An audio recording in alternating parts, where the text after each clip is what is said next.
ایک روز حضرت موسیٰ علیہ السلام چند لوگوں سے باتیں کر رہے تھے۔ ایک شخص نے آپ سے پوچھا کہ وقت کا سب سے بڑا عالم کون ہے؟ حضرت موسیٰ علیہ السلام کے منہ سے بے ساختہ نکل گیا، میں۔ مگر انہیں فوراً ہی کچھ بے چینی محسوس ہونے لگی۔ انہیں یوں محسوس ہوا جیسے ان کا جواب صحیح نہ تھا۔ اس پر اللہ تعالیٰ نے انہیں بتایا کہ بہت دور ایک جگہ ہے جہاں دو دریا آپس میں ملتے ہیں۔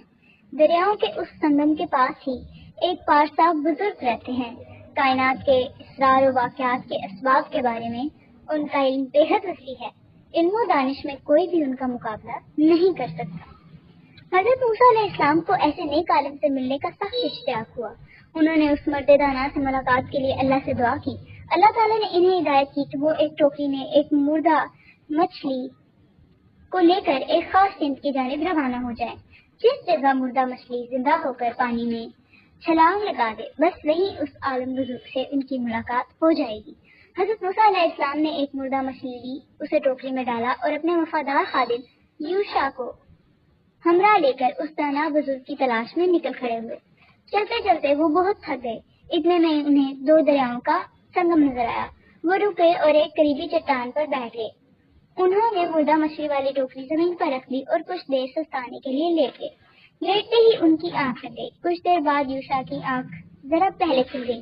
وہ کیا دیکھتا ہے کہ مردہ مچھلی دفتن زندہ ہو گئی اور پھرتی سے چھلانگ لگا کر پانی پر تیرنے لگی اور پھر آنکھ جھپکتے ہی پانی کی لہروں سے غائب ہو گئی۔ کچھ دیر بعد حضرت موسیٰ علیہ السلام کی آنکھ بھی کھل گئی اور وہ دونوں آپس میں باتیں کرنے لگے، مگر یوشع انہیں مچھلی والا واقعہ سنانا بھول گیا۔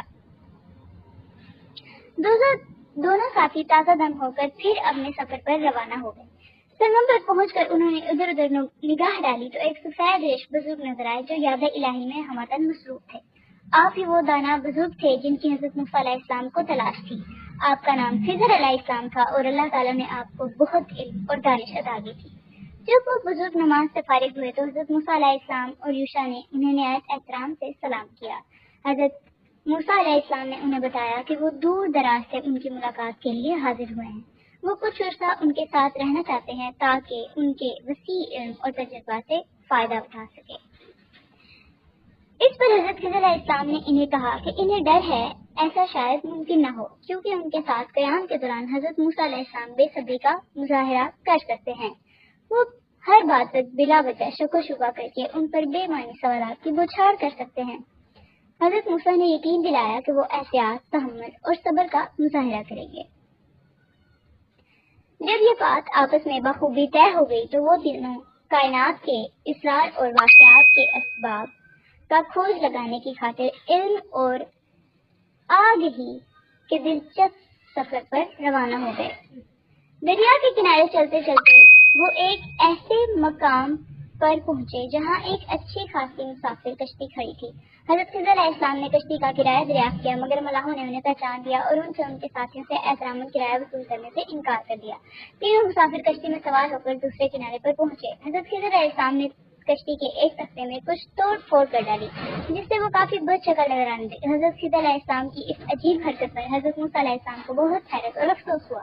انہوں نے سخت حیرانی کے عالم میں کہا، ملاحوں نے ہمارے ساتھ کیسا عمدہ سلوک کیا تھا، مگر آپ نے تو ان بیچاروں کی کشتی کا خلیہ ہی بگاڑ ڈالا۔ حضرت خضر علیہ السلام سے آرام سے کہا کہ میں نہ کہتا تھا کہ آپ میرے ساتھ صبر و تحمل سے نہ چل سکیں گے۔